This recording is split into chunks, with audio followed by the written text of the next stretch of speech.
Tapi di sini saya pesan sama Imaduddin. Hai Imaduddin, Anda berdakwah silakan. Sudahi. Saya bukan memohon, sudahi. Nih lihat kita jadi korban semuanya. Betul tidak? Kalau memang Imaduddin tetap ngotot, sok jagoan, dia duet sama saya satu laut satu. Terasa deh, woi nggak ada. Video. Nggak ada.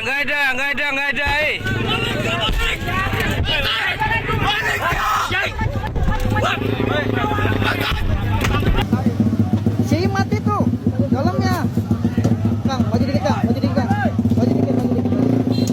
Enggak ketemu. Assalamualaikum warahmatullahi ta'ala wabarakatuh. Jumpa lagi dengan Arman Al-Fatih. Apa kabar teman-teman semua dimanapun Anda berada? Semoga sehat-sehat selalu. Dan terima kasih untuk teman-teman yang baru menemukan channel ini dan yang mengklik video ini. Mohon dukungannya dengan cara like, subscribe, dan aktifkan lonceng notifikasinya agar tidak ketinggalan video lainnya. Astagfirullahaladzim. Baru-baru ini kita mendengar informasinya teman-teman bahwa di Karawang ini ada banser yang dipersekusi oleh oknum, dan patut prihatin nih teman-teman ya, karena di dalam rombongan tersebut ada beberapa ulama di dalamnya, dan insiden ini menyita perhatian banyak kalangan. Dan di sini kita akan melihat seperti apa detik-detik persekusi pada saat itu dan tanggapan dari beberapa aliansi ulama Nusantara Indonesia. Kita simak videonya. Tapi di sini saya pesan sama Imaduddin. Hai Imaduddin, Anda berdakwah silakan. Sudahi. Saya bukan memohon, sudahi. Nih lihat kita jadi korban semuanya. Betul tidak? Kalau memang Imaduddin tetap ngotot, sok jagoan, dia duet sama saya satu laut satu. Ini persekusi nih.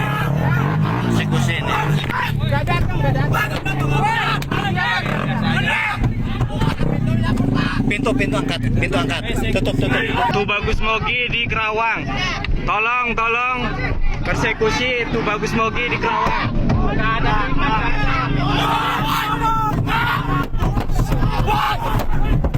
Ini nggak ada yang membantu ini, nggak ada kepolisiannya. Iya udah Pak.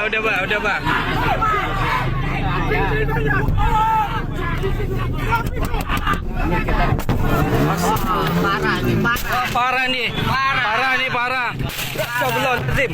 Astagfirullahaladzim. Kekerasan deh. Woi, nggak ada. Video. Nggak ada.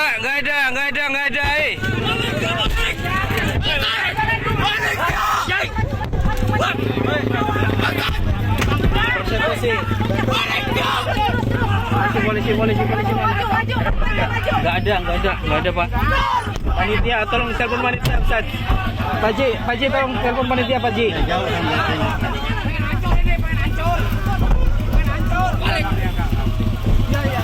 Astagfirullahaladzim. Ayo, mobil kita dihancurkan. Halo. Balik ke sana.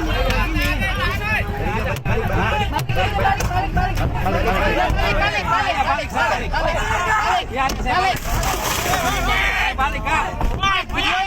Iya udah ini Pak. Udah. Balik Kak.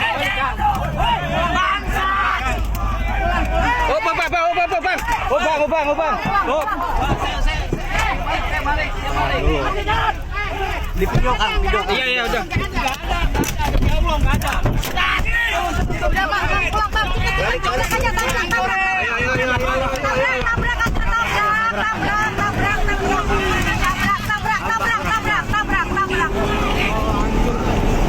Ini mobil kita hancur nih. Ya, tadi dihadang sama gerombolan ini. Ya. Masya Allah. Dengok ya. Tuh dengok ini, mobil dengok. Ya. Nah, ini hancur nih, spion nih. Spion hancur. Dan ini nih. Ini hancur juga ini, hancur ini. Pintu ini hancur.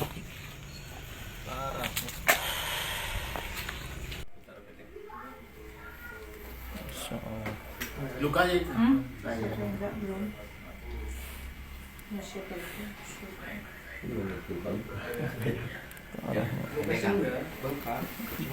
ketemu. Bengkak matang.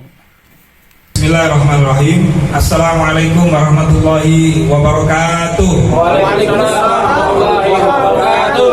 Sallallahu ala Muhammad. Merdeka. Merdeka.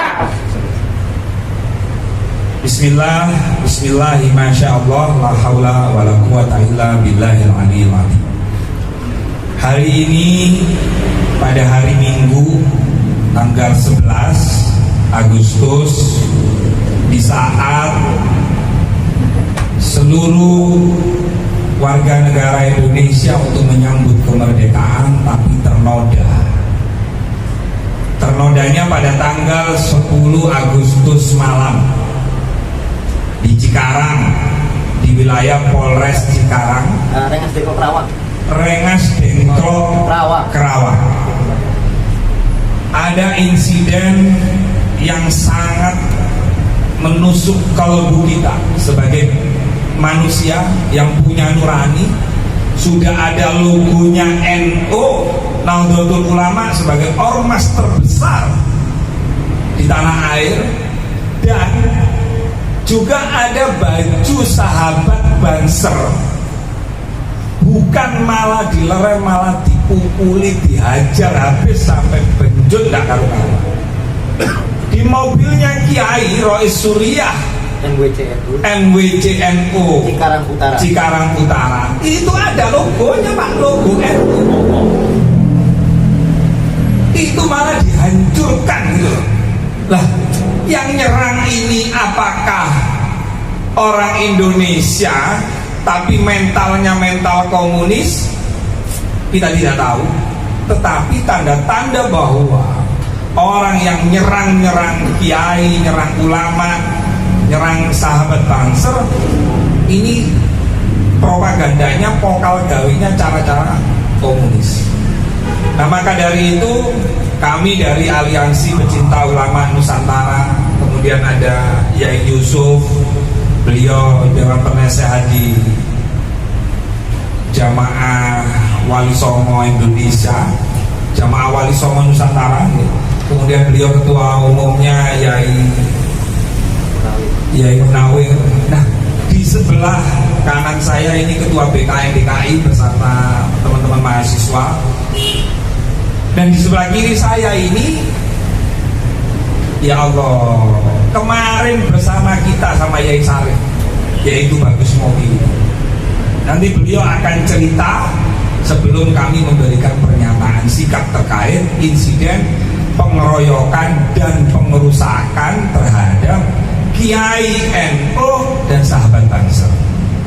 Nah, ini namanya tuh Bagus Mogi. Jadi kalau di rekaman video itu, setelah mereka nyari Yai Imaduddin, siapa Yai Imaduddin nanti diterangkan sama sahabatnya, yaitu Bagus Mogi. Yai Imaduddin nggak ketemu nih, gerombolan apa ini, serigala monster ini, itu Mogi. Tapi alhamdulillah semua atas izin Allah, atas takdir Allah, itu Bagus Mogi sampai detik ini jangan lihat dalam keadaan sehat walafiat, dan yang menjadi korban itu nanti biar tuh Bagus Mogi sendiri yang akan menceritakan. Jadi dipahami ya kawan-kawan ya. Nah, jadi ini adalah tugas kita, karena kalau kita naik mobil apalagi sama istri ya tadi malam, coba nggak melihat ada perempuannya, mobilnya diserang-serang, nggak lihat ada kiainya, nggak lihat ada pansernya, mereka betul-betul seperti binatang buas, upaya pembunuhan untuk melakukan upaya-upaya seperti yang disampaikan, pembunuhan dan lain-lain sebagainya. Nah, maka dari itu untuk lebih singkatnya, sebelum pernyataan sikap kami sampaikan, terlebih dahulu yaitu Bagus Mogi untuk menyampaikan kronologis apa yang terjadi sebenarnya. Saya yakin tayangan yang akan ditayangkan kawan-kawan media ini akan dilihat oleh Bapak Kapolri, Bapak Kapolda, Bapak Kapolres Kerawang. Saya percaya itu. Untuk itu saya persilakan kepada yaitu Bagus Mogi, gimana ceritanya tadi malam yang begitu menakutkan sekali. Sallallahu ala Nabi Muhammad. Assalamualaikum warahmatullahi wabarakatuh. Bismillahirrahmanirrahim. Alhamdulillahirabbil alamin wa bihi nasta'in ala umuri dunya waddin. Wa sallallahu ala sayyidina Muhammad wa ala alihi wa sahbihi ajmain amma ba'du. Para saudara-saudara rekan pers, para yai yang tadi sudah disebut diperkenalkan satu persatu oleh Gus Rofi. Jadi saya Tubagus Mogi Nur Fadil menjabat sebagai di Presidium Apatar, aliansi pecinta ulama Nusantara, juga Ketua Umum Robito Babat Kesultanan Banten, dan juga Wakil Ketua Umum daripada PWI LS, Perjuangan Wali Songo Indonesia Laskar Sabilillah. Nah, jadi perlu saya sampaikan latar belakangnya dulu ya sebelum semalam. Kenapa bisa ada konfliknya? Ada konflik horizontal antar umat. Latar belakangnya ini adalah antara kalangan habaib Ba'alawi Muasal Yaman dan pengikutnya dengan beberapa kiai Nusantara. Nah, ini perlu diperjelas juga kiai Nusantaranya, terutama yang terkait dengan keluarga besar Wali Songo juga, meskipun tidak secara langsung. Jadi intinya kita sebelum apa-apa ini sering melihat ada para oknum Habib Ba'alawi yang mengaku-ngaku sebagai cucu Nabi itu berbuat kesombongan, radikalisme, perendahan, bahkan penjajahan tanda kutip finansial, spiritual di kalangan masyarakat. Contoh, ada oknum yang pernah menghina Gus Dur, buta mata buta hati. Ada yang menghina berguru kepada satu Habib bodoh lebih utama daripada berguru kepada 70 kiai yang alim. Dan perendahan-perendahan yang lain di mana mereka merasa sebagai cucu Nabi ini ahli surga, tidak akan masuk neraka. Dan banyak kesalahan-kesalahan lain yang bahkan sudah kami laporkan ke MUI karena sudah kami temukan di antara kesalahan para oknum Habib baik secara personal maupun umum itu sudah masuk 5 kriteria sesat MUI dari 10 kriteria sesat MUI. Nah, kesesatan para habaib Ba'alawi Muasal Yaman ini kemudian diteliti oleh beberapa kiai tentang kajian nasabnya, karena dicurigai kok Nabi Muhammad ini kan mengajarkannya rahmatan lil alamin, ramah, lemah lembut, sopan, toleransi, berakhlak mulia. Tapi kok ini yang mengaku-ngaku sebagai cucu Nabi, kok di Indonesia menampilkannya suka caci maki, suka radikal, dan lain sebagainya. Maka ketika diteliti melalui kajian pustaka, ilmu nasab, ilmu sejarah, bahkan ilmu genetik, sudah bekerjasama juga dengan anggota BRIN, Badan Riset dan Inovasi Nasional.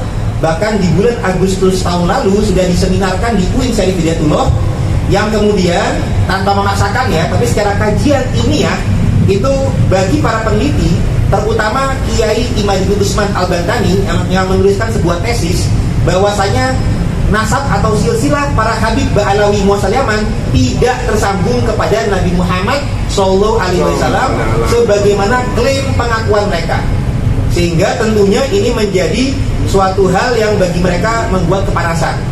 Nah, tapi kami terbuka, ini sifatnya ilmiah. Jadi hal yang ilmiah, tesis ilmiah, silakan dikonfrontirnya dengan cara yang ilmiah juga, bukan dengan cara emosional caci maki, apalagi persekusi. Jadi kita sudah mengadakan seminar, kita sudah mengundang organisasinya Ba'alawi yakni Robito Alawiyah tidak hadir. Kami sudah mempersilahkan apabila apa-apa yang kami nyatakan ini dianggap berita bohong, silakan juga jalur hukum, kita adu bukti dan saksi di pengadilan kalau perlu.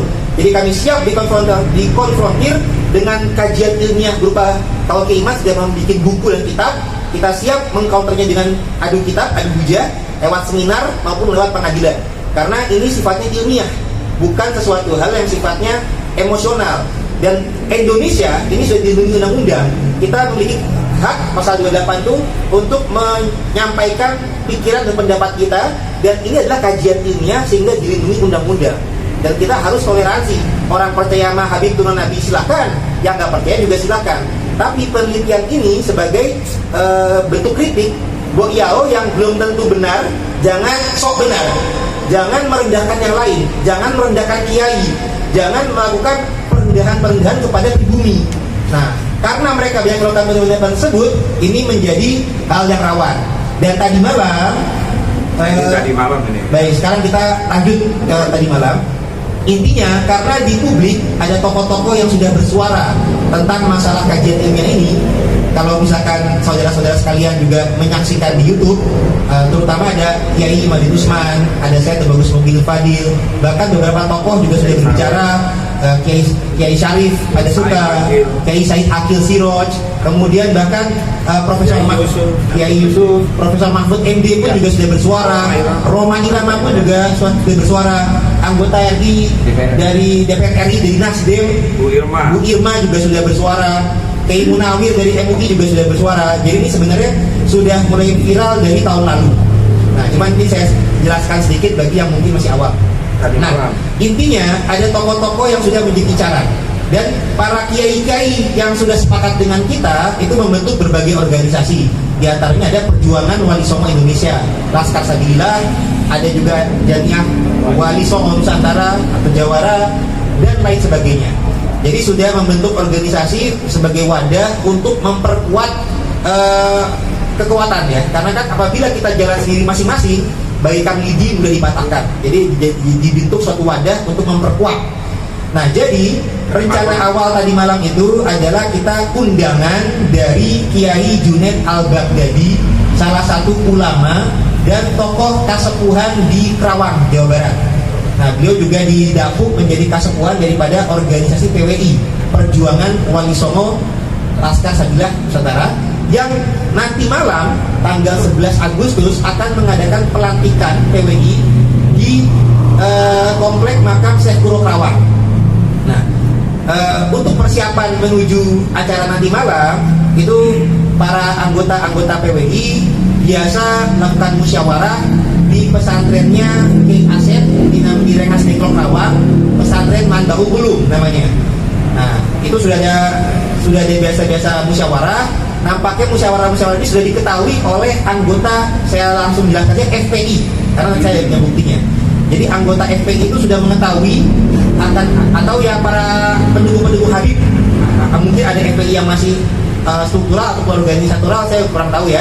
Yang pasti para pendukung para habaib ini sudah ada ancaman-ancaman supaya acara nanti malam di PWI ini tidak terlaksana, dan mereka mengetahui bahwasanya rencananya kan mengundang tokoh-tokoh yang banyak bersuara kontra nasab Habib Ba'alawi, yakni Kiai Imadil Usman Al-Bantani yang menulis tesis tentang kepalsuan nasab Habib, dan juga Kiai Abbas Buntet, cucu pahlawan pejuang dari Cirebon, Kiai Abbas yang turut berjuang di Perang Surabaya. Jadi ini ada rencana kehadiran dua tokoh petinggi daripada PWI. Nah, saya pun juga termasuk wakil ketua mewakili Trah Kesultanan Banten juga. Nah, kemudian rencana di malam nanti salah satu kasepuannya kan adalah Kiai Junaid Al-Baghdadi. Nah, beliau ada acara rutin tiap malam minggu, terutama ada hari-hari yang kliwon apa gimana itu hari besar, ada acara di pesantren beliau di Rengas Dengklok Kerawang. Nah, beliau mengundang anggota-anggota PWI, terutama juga Kiai Imat, kalau bisa hadir di tadi malam tadi supaya membicarakan musyawarah untuk kelanjutan acara di nanti malam. Nah, jadi ada acara tanggal 11 Agustus, ada acara tanggal 10 Agustus. Nah, 10 Agustus ini acara khususnya daripada Kiai Junaid Al-Baghdadi. Nah, Kiai Junaid Al-Baghdadi ini acaranya di Rengas Dengklok Kerawang. Nah, ketika biasa acara itu biasanya ribuan jamaahnya banyak, jadi biasanya suka macet. Makanya ada arahan dari panitia tidak bisa langsung ke lokasi, ada tempat meeting point dulu, ada tempat transit dulu di pesantrennya Kiai Asep Mandau Hulu yang nggak terlalu jauh. Nah, para polisi pengamanan utamanya di lokasi acara dari Kiai Junaid. Jadi yang diutamakan pengamanan di tempat Kiai Junaid. Di tempat transit hanya anggota laskar dan banser saja, belum ada pengamanan polisi. Nah, maka ketika yang dicari-cari oleh kelompok mukibin atau pendukung para habaib itu, mereka ternyata di panitia sudah memberikan ancaman. Bahkan dalam WA itu sudah memberikan ancaman bahwasanya ada upaya pembunuhan kepada Kiai Imadil Usman Al-Bantani, hendak memenggal kepalanya daripada Kiai Imat. Jadi ini sudah ada upaya ancaman dan upaya pembunuhan itu sudah ada. Nah, di tempat pesantren karena Kiai Imat sudah menyatakan tidak akan hadir, mungkin menjadi lengah. Seakan-akan kalau Kiai Imat sudah tidak menyatakan tidak hadir, insya Allah relatif aman. Nah, padahal yang berjuang kan tidak hanya Kiai Imad, tapi juga ada tokoh-tokoh di sekitarnya. Nah, karena saya juga sering mendampingi Kiai Imad, jadi ketika kita di pesantren Mandal Ulum, nah kita lagi lokasi persiapan menuju ke pesantrennya Kiai Junaid. Nah, ketika keluar ternyata sudah ada masa. Nah, awal-awal kita husnuzon, mungkin kan berbau nggak pakai seragam, tapi kan ya busana muslim pada umumnya. Awal-awal ketika mendatangi saya kira mau salim apa gimana gitu. Ternyata narik-narik baju mau mempersekusi, bukannya mau salim. Dan mereka tuh cari-cari Kiai Imad. Kiai Imad tidak ada, mereka ada yang mengenal. Wah, ini mau gini tuh, bagus mau gini. Jadi mereka mengincar saya karena sebagai orang yang dekat dengan Kiai Imad. Nah, mereka mengincar saya, yang orang-orang tim kami berupaya mengamankan, termasuk istri saya, termasuk Kiai Ihsan, dicoba diamankan untuk masuk ke mobilnya beliau. Nah, Kiai Ihsan ini adalah Rois Suriah MWC NU Cikarang Utara. Jadi kiai yang struktur organisasi di NU itu sendiri. Jadi kita masuk ke dalam mobil beliau. Jadi kami dalam satu mobil itu ada supir, ada Kiai Rois Suriah MWC NU Cikarang Utara namanya Kiai Ihsan, ada saya, ada istri saya, ada Kiai Asep sebagai tuan rumah pondok pesantren Mandal Ulum, tempat ansip, dan juga ada santri. Jadi ketika kami sudah masuk dalam mobil, ada dikawal juga oleh banser. Tapi karena mereka sudah mengincar saya, akhirnya mereka naik motor langsung mau mengejar. Nah, akhirnya supir juga sudah mempercepat laju kendaraan, tapi dihadang. Nah, ketika dihadang, banser berupaya menjaga, banser dikeroyok, dua orang dikeroyok, dipukul. Mobil kita dalam keadaan dikepung, dipecahkan kaca belakang. Meskipun kaca belakang itu ada simbol NU, Nahdlatul Ulama, mereka tidak peduli. Meskipun di dalamnya ada para kiai, mereka tidak peduli. Kiainya juga kiai yang jelas, ada yang tokoh lokal maupun nasional. Ada perempuan pun mereka tidak peduli.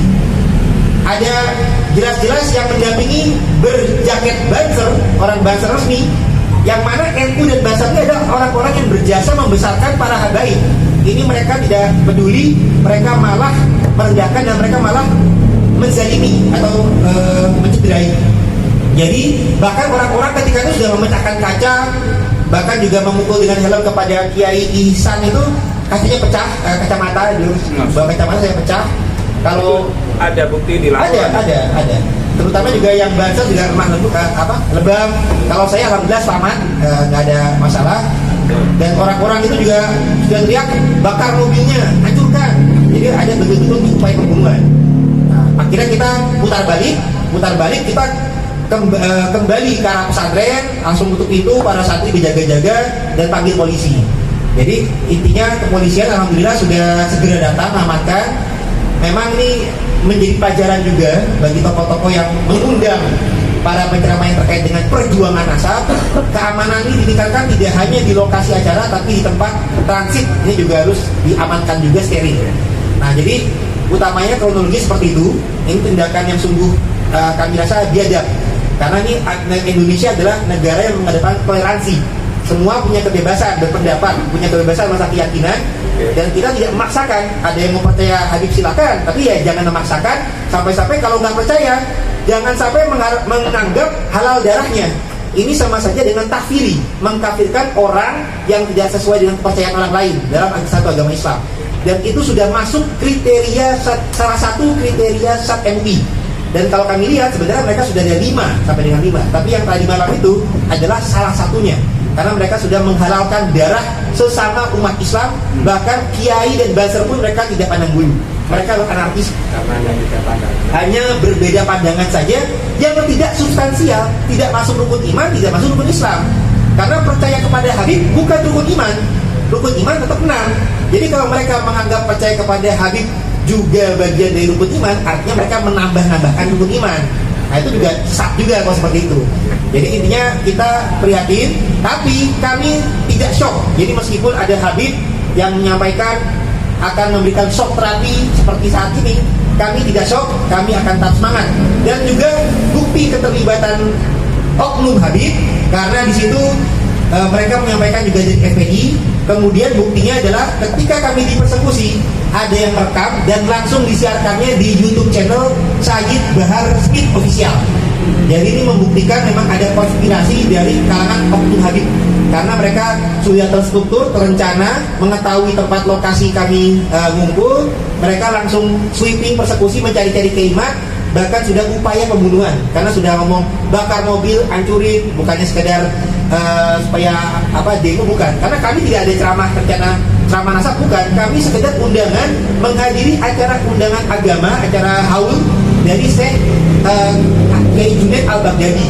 Jadi bukan mau bicara hal nasab atau hal sensitif ya, kami sekedar sebagai tamu undangan saja. Yang mereka incar Kiai Mat tidak ada, kami pun diincar. Jadi ini suatu hal yang meresahkan publik dan merendahkan para kiai dan itu. Sekian dari kami. Kurang lebih mohon dimaafkan.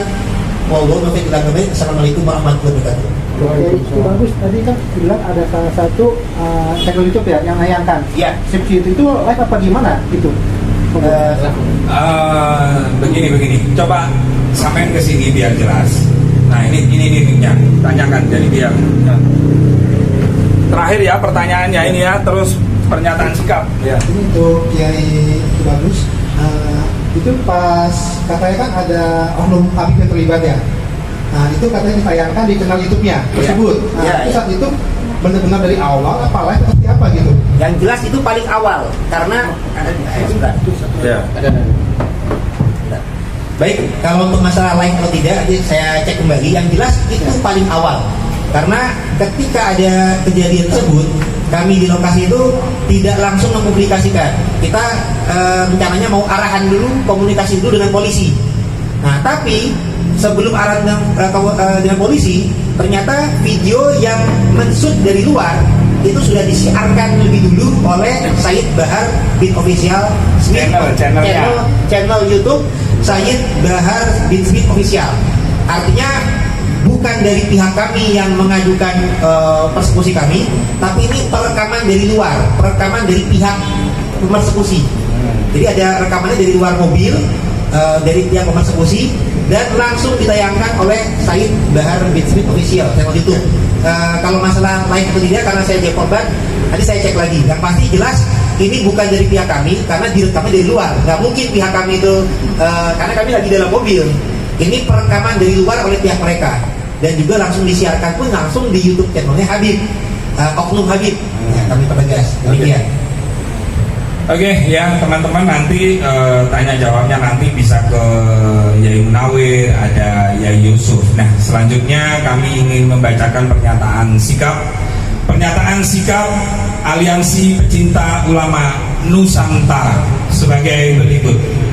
Pertama, mengutuk keras aksi pengeroyokan, pemukulan terhadap Kiai NU dan anggota Banser.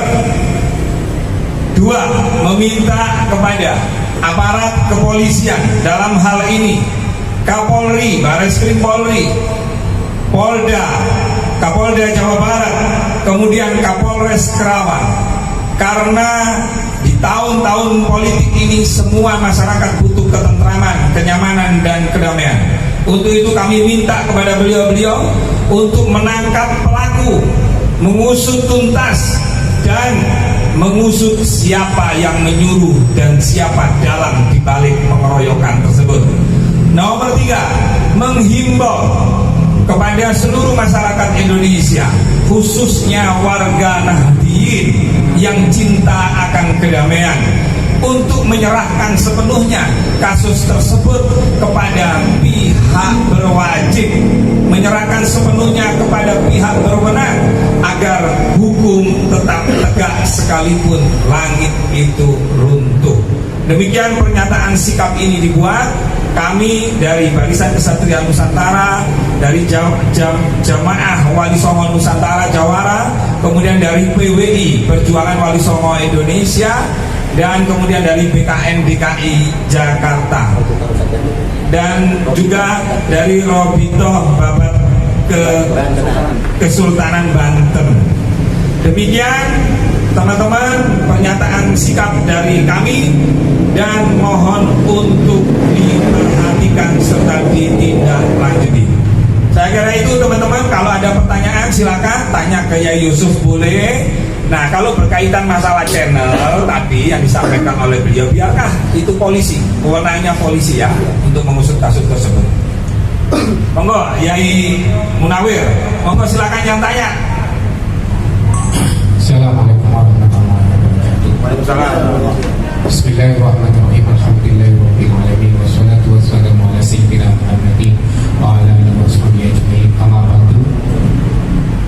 Teman-teman dari pers yang dimuliakan Allah Subhanahu wa taala dan para kiai. Di sini saya atas nama Ketua Jamiyah Wali Songo Nusantara, kami menghimbau agar polemik nasab ini diselesaikan. Selesaikannya bagaimana? Anjuran kami adalah karena ini adalah berkaitan dengan Pak Alawi, maka dilaksanakanlah debat, yaitu antaranya Kiai Imaduddin Usman Al-Abatani dengan Ketua Robito, yaitu saat ini adalah dengan Habib Taufik. Setuju. Kalau memang Habib Taufik tidak mau berdebat dengan Kiai Imad, maka saat itu Jamiyah atau dari pribumi ini kemungkinan besar tidak mengakuinya lambat laun. Ingat, kalau memang Anda benar-benar yakin sebagai cucunya Nabi, maka debatlah dengan Kiai Imad. Dan kami menghimbau kepada Habib Rizik agar kalau memang tidak mengerti masalah Wali Songo, jangan bicara Wali Songo. Kami sebagai keluarga besar dari Sunan Ampel, bahwa Sunan Ampel dalam manuskrip keluarga-keluarga kami adalah putra dari Ibrahim As-Samarqandi. Ibrahim As-Samarqandi putra dari Jumadil Kubro, bukan putra daripada Sunan Ampel, bukan putra dari Maulana Malik Ibrahim Sunan Gresik ya. Dan kami menghimbau para Pak Alawi tidak usah mengurusi makom-makom daripada Wali Songo. Itu adalah wilayah daripada keluarga Wali Songo. Jangan kemudian ikut-ikutan. Ikuti, hiasi apa saja makom daripada nenek moyang mereka sendiri. Kami tidak memperbolehkan makom-makom daripada keluarga-keluarga Wali Songo kemudian dirias sebagaimana kelenteng. Kami mohon para Habib Taufik untuk berdebat dengan Kiai Imad dan Habib Rizik, jangan membicarakan untuk Wali Songo. Dan saya tunggu permintaan maaf dari Habib Taufik. Terima kasih.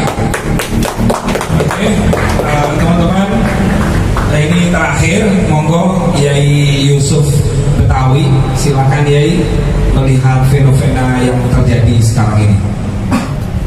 Assalamualaikum warahmatullahi wabarakatuh. Waalaikumsalam warahmatullahi wabarakatuh.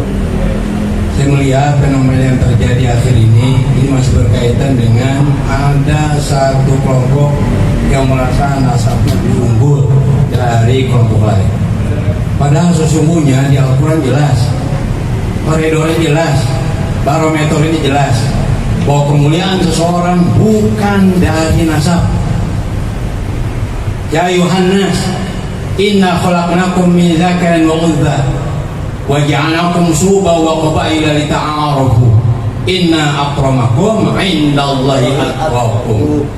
Wahai sekalian manusia, sesungguhnya kami jadikan kalian dua jenis, tidak ada jenis ketiga. Yang pertama, jenis laki-laki dan perempuan. Kemudian kami jadikan kalian berbangsa-bangsa dan bersuku-suku. Untuk apa? Esensinya lita'arofu, untuk saling mengenal, sharing, mengenal kearifan lokal masing-masing. Kemudian yang lebih hebat lagi, inna akramakum 'indallahi atqakum. Yang paling mulia adalah yang paling takwa, bukan dari mana kita berasal. Saya tutup dengan sebuah syair. Dulu guru saya waktu saya sanawiyah memberikan syair begini atau makalah.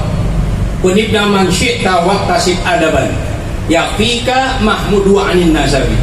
Jadilah anda anak keturunan siapa saja, yang penting berakhlak. Nanti kalau kalian berakhlak, suku mana saja akan muji anda. percuma ngaku zuriyah Rasul tapi akhlaknya tidak mencerminkan akhlak Rasulullah Sallallahu Alaihi Wasallam. Itu yang kami kecewa sebenarnya. Dulu waktu saya masang Sanuya kira-kira 1986 lah. Itu kalau mendengar nama Habib itu gemeter saya itu. Kenapa? Ya terkesan di mata saya orang yang alim, tawadu, rendah hati, sopan, ramah, lemah lembut, bahkan dermawan. Itu yang saya tahu waktu saya masih sanawiyah. Tapi kok sekarang luar biasa ini. Kebalikannya. Malah kebalikannya. Astagfirullah. Ya, sekali lagi saya bicara soal oknum ya. Karena saya nggak punya kompetensi untuk bicara seperti Kiai Iman. Karena beliau memang pakarnya dalam budi nasab. Itu aja ya. Buat Baklawi, tegakkan moralitas di tengah bangsa ini. Lihat pencipta lagu bangsa kita ini ya, bangunlah jiwanya, bangunlah badannya, moralitasnya dulu bangun, baru kemudian moral, baru kemudian pembangunan fisik. Kalau pembangunan fisik yang dikedepankan sementara moral tidak, hancur bangsa ini. Nggak salah itu pencipta lagu bangsaan kita, W.S. Supratman. Kali ini saya katakan, bangunlah jiwanya, jiwanya dulu bangun, moralitasnya dulu bangun. Innamal umamu akhlaqum ma baqiya, painhum zahabat akhlaqum zahabu. Hanya satu bangsa akan tegak kalau moralitasnya ada, kalau akhlaknya ada. Tapi kalau akhlaknya sudah tidak ada, moralnya sudah tidak, akan rusak, akan hilang bangsa itu. Ini nasihat yang luar biasa. Jadi mari sama kita jangan merasa kita ini adalah satu terah yang paling unggul. Kita semua sama, kemanusiaan yang adil dan beradab. Demikian, wallahu muwaffiq ila aqwamit thoriq. Assalamualaikum warahmatullahi wabarakatuh. Cukup. Apakah sejauh ini sudah membuat laporan ke kepolisian? Ya, apakah Tuh Bagus Moki dan para korban sudah bikin laporan ke kepolisian? Monggo dijawab sesingkat-singkatnya. Oke, karena korban utamanya adalah Banser, jelas bukti ini ya. Itu kemarin sudah proses visum dan sudah mulai laporan. Kalau saya kemarin kan diamankan, kemudian saya pulang, jadi saya sendiri belum. Tapi yang sudah proses dari Banser. Oh, berarti Banser sudah LP? Tadi malam proses sudah visum dan juga LP. Nah, nanti teman-teman minta LP nih ya, LP-nya minta. Ya, insya Allah nanti kita kabarkan kembali. Yang utama dari Bansernya. Dan komentar Kiai Imaduddin sendiri gimana? Ya, coba ceritakan ya. Alhamdulillah kalau saya selamat gitu ya. Jadi intinya hanya cuma menyampaikan syukur lah gitu. Dan alhamdulillah sih kita tetap saling koordinasi dan ya ibaratnya cuman menyampaikan, makanya beliau sudah feeling, sudah ini emang nggak hadir, nggak aman.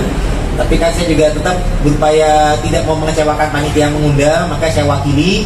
Tapi alhamdulillah intinya beliau turut bersyukur atas keselamatan kami dan juga tetap mendukung untuk penegakan jalur hukum.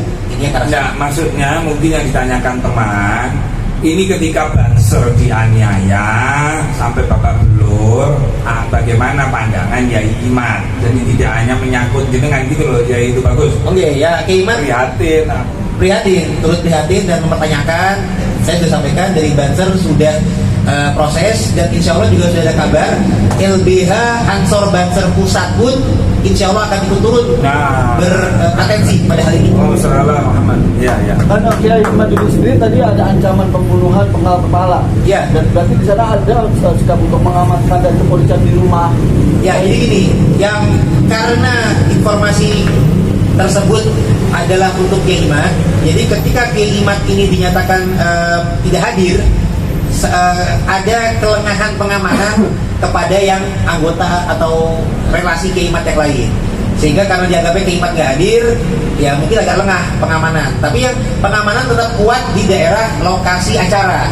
Nah, di lokasi transit itu agak lengah karena mungkin sudah merasa lebih aman karena Kiai Iman tuh nggak hadir. Ada kabar nggak bakal hadir.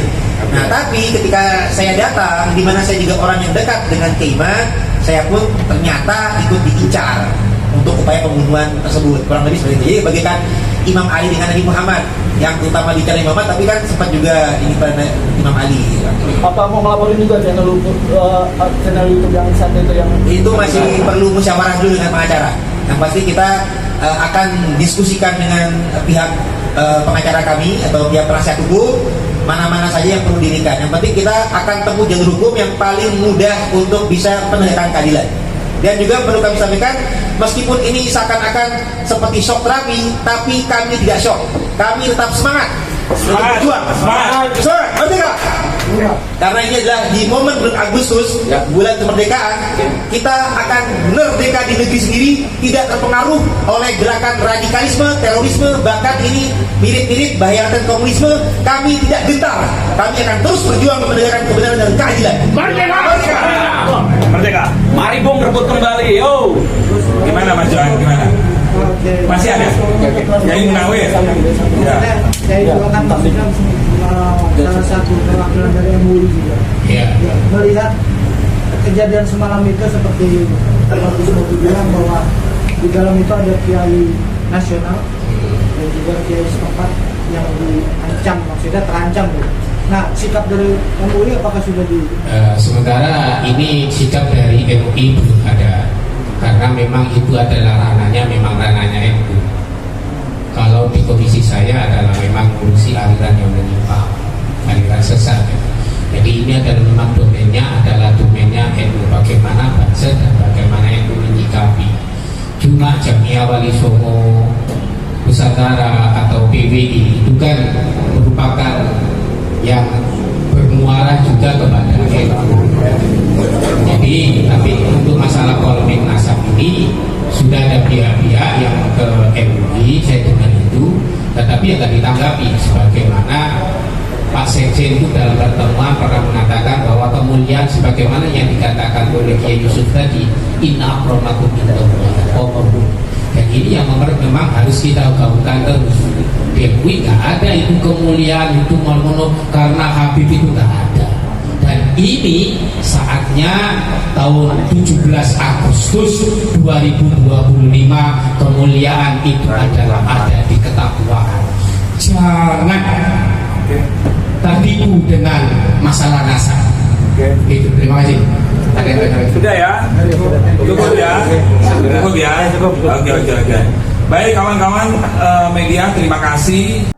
Itulah tadi detik-detik persekusi dari oknum yang kita tidak bisa menduga-duga nih teman-teman. Namun sangat disayangkan kejadian tersebut menimpa Banser dan juga beberapa ulama yang ada di dalamnya nih teman-teman ya. Dan tadi sudah kita dengar bersama pemaparan dari Aliansi Ulama se-Indonesia mengecam dan meminta untuk Kapolres Jabar mengusut tuntas siapa dalang di dalamnya. Dan ada beberapa indikasi nih sebenarnya ya teman-teman, namun kita masih belum bisa memastikan dan kita tunggu hasil proses dari penyelidikan nih teman-teman ya. Bagaimana pendapat dari teman-teman semua? Silahkan lanjut di kolom komentar. Terima kasih sudah menonton video ini. Kita ketemu lagi di video selanjutnya. Akhirul kalam wabillahi taufiq wal hidayah. Wassalamualaikum warahmatullahi wabarakatuh.